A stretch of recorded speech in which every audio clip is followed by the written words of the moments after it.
বাজারমুখী করা হয়েছে dollar. Bank গ্রাহকের আলোচনার মাধ্যমে নির্ধারিত হচ্ছে দাম। লেনদেন হচ্ছে 122 টাকার আশপাশে। বিষয়টিকে ইতিবাচক হিসেবে দেখছেন ব্যাংকার ও বিশ্লেষকরা। এর ফলে মজুত করার প্রবণতা কমবে, তবে কেউ যেন কারসাজির মাধ্যমে অস্থির করতে না পারে তা নিশ্চিত করতে হবে। বাংলাদেশ ব্যাংকের নিবিড় তদারকিতে আছে ডলার বাজার। লেনদেনে অনিয়ম পেলেই কঠোর ব্যবস্থা। 250-টিরও বেশি ডিজাইন অপশন নিয়ে ওয়ালটন স্মার্ট ফ্রিজ, বোঝে আপনার প্রয়োজন।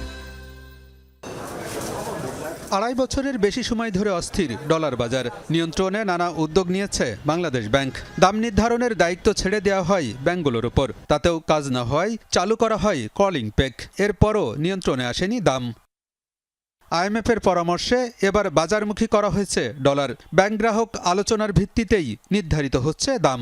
দিনে 2 দফা ব্যাংকগুলো থেকে দাম সংগ্রহ করে তার ভিত্তিমূল্য প্রকাশ করছে বাংলাদেশ ব্যাংক। তাতে দেখা গেছে 121 টাকা 50 পয়সা থেকে 122 টাকার কাছাকাছি লেনদেন হচ্ছে প্রতি ডলার।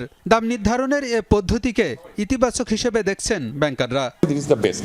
বাজার ভিত্তিক হওয়া উচিত। আপনি আর্টিফিশিয়ালি কোনো জিনিসকে আটকে রাখতে পারেন না। মার্কেটের উপরে ছেড়ে দিই, তাহলে দেখবেন যে কোনোদিন আপনার মার্কেট আপ হবে, আবার কোনোদিন সাপ্লাই বেড়ে গেলে মার্কেট ডাউন হবে। আপস অ্যান্ড ডাউনস হতে হতে এক জায়গায় একটা স্টেবল কন্ডিশনে চলে যাবে।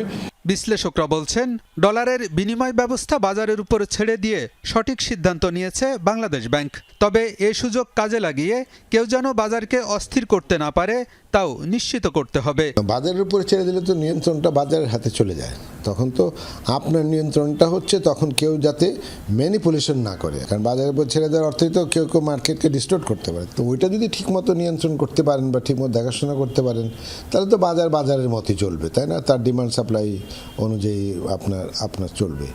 বাংলাদেশ ব্যাংক বলছে, কারসাজির বিষয়ে আগেই সতর্ক করা হয়েছে ব্যাংকগুলোকে। লেনদেনে অনিয়মের তথ্য পেলে নেওয়া হবে কঠোর ব্যবস্থা। এক্সাম্পল আমাদের আগেও রয়েছে, আমরা ট্রেজারি হেডদেরকে উপর ব্যবস্থা নিয়েছি, ইভেন সিও দের বিষয়ে বিভিন্ন সময় বিভিন্ন বিষয়ে তাদেরকে শোকজ করা হয়েছে এবং ব্যবস্থা নেওয়া হয়েছে, এবং যে অতিরিক্ত ইনফুল গেইন করেছে সেগুলো নিয়েও সেন্ট্রাল ব্যাংক একটা দিক নির্দেশনা দিয়েছে। হোপফুলি এই ব্যবস্থার মাধ্যমে এই ধরনের কারসাজির সুযোগ একেবারেই থাকবে না বাজারে।